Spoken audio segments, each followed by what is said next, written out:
Next up is Jan Ellis Bazuki, who is a winner of the O. Henry Short Story Writing Award. And we're very fortunate to have her here tonight. I think it's really exciting that we have somebody of this caliber here. And she's going to read us one of her short stories that she has written. Thanks, Jan.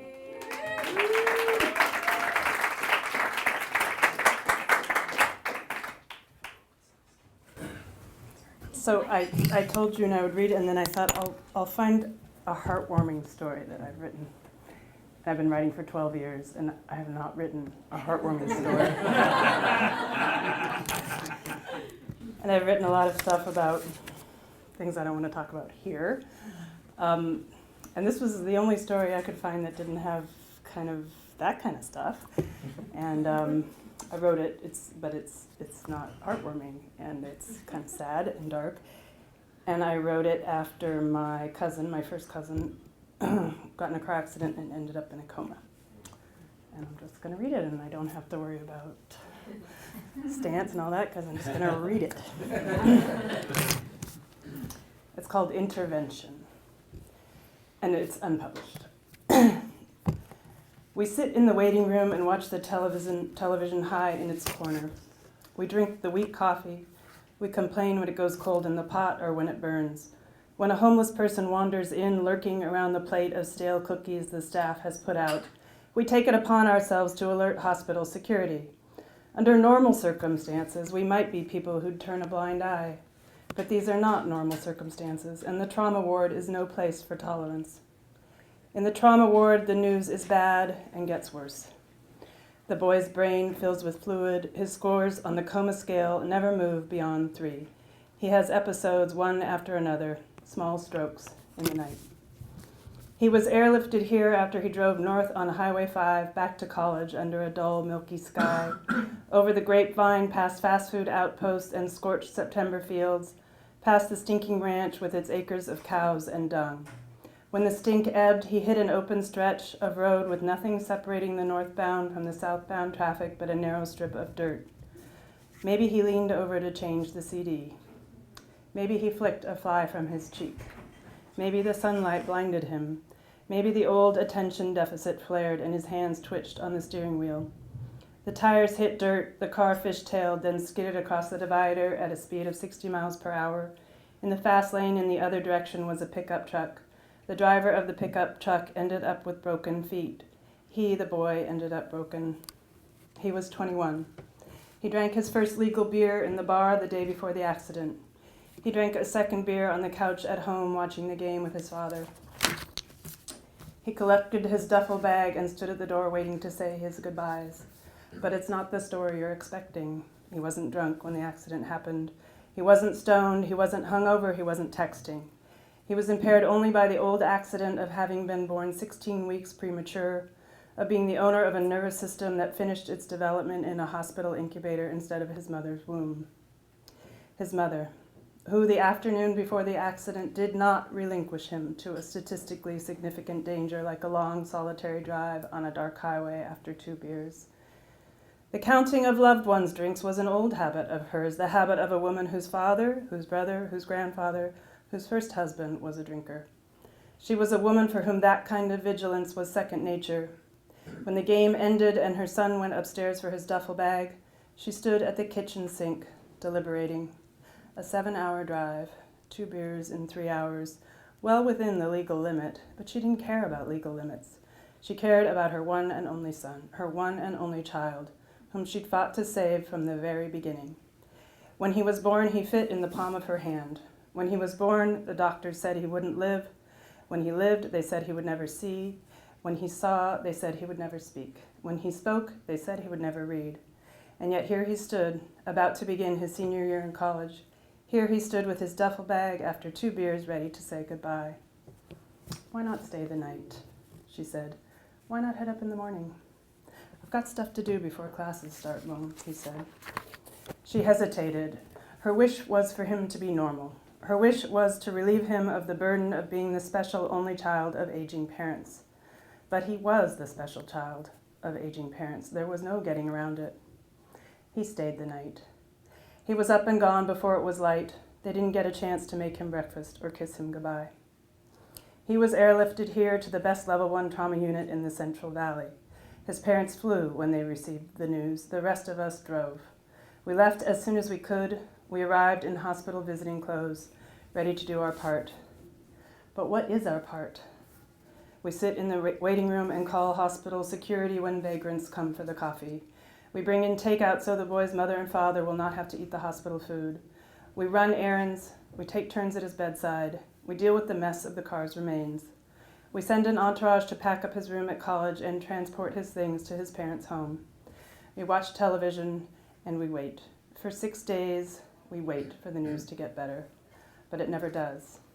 Then, on the 7th day, comes the crucible, the conversation with the chief surgeon who has studied the case. The conversation lasts exactly 20 minutes, and when it is over, we are summoned, all at once, to his bedside, to bear witness. We stand in the hot white room debilitated by grief, but also by shame at our own relief that a decision has finally been made. We are plagued by the knowledge that what we feel in light of what his mother and father feel is insufficient. We try to arrange on our faces the correct expression. But what is the correct expression? We are rooting for the wrong things, and it feels criminally self-serving.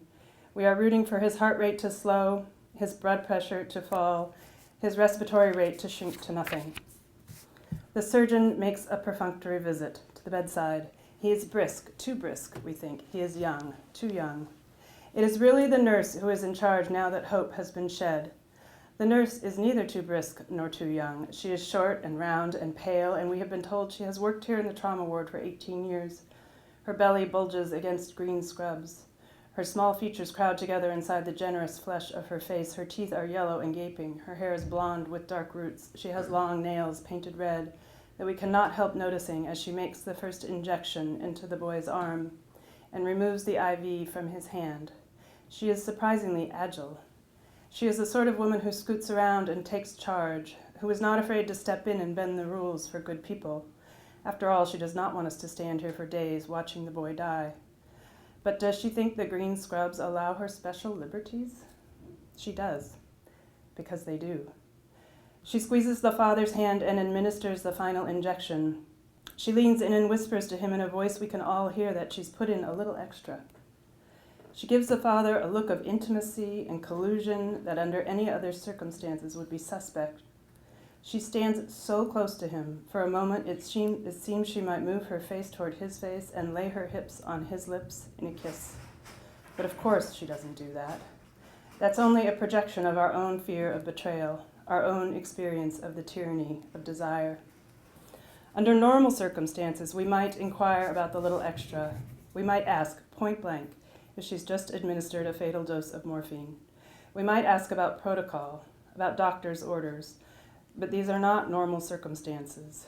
We are tired, we are used up, and the trauma ward is no place to stand on ceremony. We don't know where to put our arms or our handbags. We don't know whether to stand or sit on the chairs that have been provided. The chairs beckon, but we resist them. We long to accept our share of suffering. We long to keep secret our yearning not to be in this room at all. It's not that we don't love the boy, we do. But we don't love him enough. We don't love him as much as his father does, or especially his mother. We wish ourselves elsewhere. We wish to be back with our own hale and healthy children, our good enough marriages, back to those banal and taxing tasks, the cooking and cleaning, the tidying up and shuttling around, the long, full work days. What we would not give right this minute to be driving a carpool full of living, breathing, bickering children, to stand in the sun at a soccer game, watching the unswollen feet of our sons and daughters beat the summer grass. But we none of us know the half of it. We haven't witnessed a person die. We don't know how much worse it is about to become, because even the nominally living, even the unconscious and unknowing, even a boy kept alive by a machine has color in his face. His chest rises and falls. Blood runs through his veins. We don't know how still and stony, how terribly white and terribly irreversibly dead this boy we love, but not enough, will become. We wonder afterward if his mother and father knew, if they could have possibly imagined how grand the canyon between the living and the dead. The nurse reaches up and turns the monitor off, and we know that means the end is coming. She lifts the boy's head and removes the probe that has been attached to his skull. She turns and leaves, and in her absence, in the absence of the numbers and lines flickering on the screen, we find there is no place to look except to the bed in which the boy lies. Is he still the boy, or is he only the boy's body? He, his body, jerks. He, his body, gasps for breath.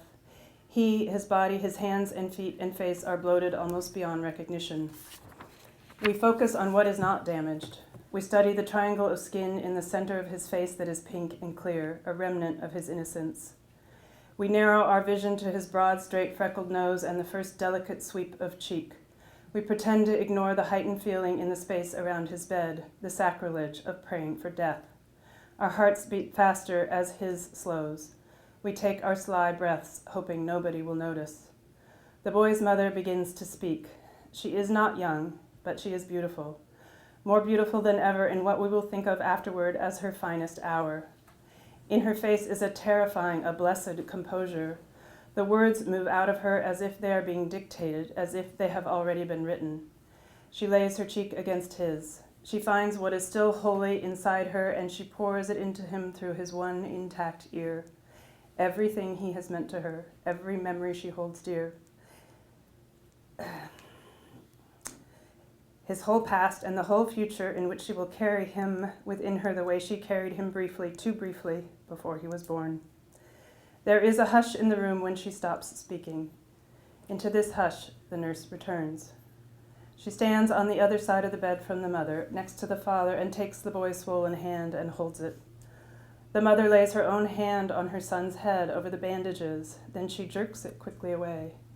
She holds it up in front of her, and we see that her fingers are red like the nurse's nails. She looks down at the pillow and finds behind her son's head a round pool of blood. We watch the composure slip from her face. We watch as rage takes it. "What's this?" she says. "What could this be?" It's as if this blood is the root of the trouble, as if this circle of red, the size of a cantaloupe, has grown large enough to accept blame, large enough to hold her suffering, her incomprehension, and especially her regret. Regret does not even seem to her the right word. It is too plain, too soft, too ordinary a word to represent her wish to undo what has been done, to take back that single sentence, that righteous intervention. Why not stay the night? If she had only let him go. If she had not changed the radio programming. If she had not shifted the angle of the sun slanting into the car's window. If she had not put that truck in the road in the opposite direction. If she had not altered that single flap of a butterfly's wings. If she had only let him leave the afternoon before, then this grotesque twist of fate would have been canceled out of the cosmos.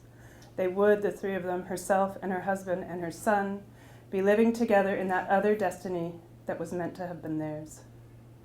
The nurse snaps to attention. "Don't worry about that spot of blood, honey," she says to the boy's mother. "That's just from where I removed the probe."